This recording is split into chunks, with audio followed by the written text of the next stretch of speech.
Hi, tonight I'm gonna show you how to fix a very common problem that I've been experiencing on my Samsung Blu-ray player, which is HTE5200, but apparently that fault affect not only my DVD, well, my Blu-ray player, but a lot other devices of the same range. For instance, mine is not only a Blu-ray player, it's also a receiver for home cinema. So the fault is basically your sources keep changing on its own, and basically you cannot watch your TV because it's just a nightmare.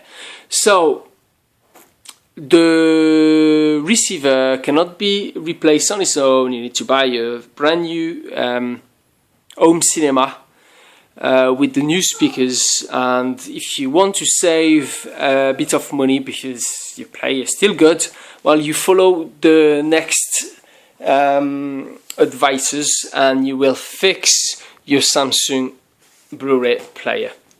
So first, at the back you have 3 screws, 1, 2, 3, and you remove the top cover. Very easy. Now if you look at the front, you've got that front panel unit. This is the part you want to unclip. So you've got 1, 2, 3, 4, 5, 6, 7, 8 clip. Very easy to remove, a bit tricky, but I'm sure you'll manage with a couple of flat screwdrivers.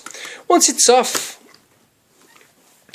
you need to remove that flat ribbon off its connector. So you just help yourself by grabbing that yellow tab, and you just lift it up slightly and it'll just come out very easily.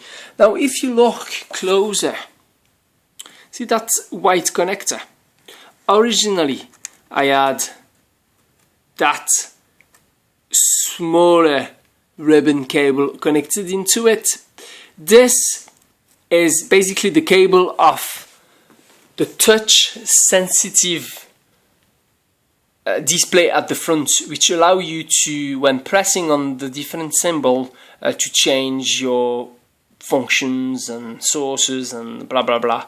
This is the part being faulty. It's basically just they call that a digitizer. It's exactly the same part which allow you to basically navigate through your phone. The display is still present, it's still working. It's like in your phone, your display works. But if you want to be able to press, to change, to open apps, you need that digitizer. Now, if you just happy to navigate with your joystick or the buttons, that's fine. You don't need that digitizer. With a phone, really you need that digitizer. Now, with that DVD, be honest, I've never used it in the past 2 years. So because it does annoy me, he has been annoying me in the last months. Well, I've just disconnected it, and guess what? It fixed my problem. So I don't need now to go back to Samsung and spend another £300 for my another home cinema. Still got my good speakers there with my bass ready to be rocked up, and I just thought that I would share this tip to the Samsung community out there, and hope you will like my basically upload video, and please just like my page. Bye. Enjoy your Blu-ray DVD. Bye.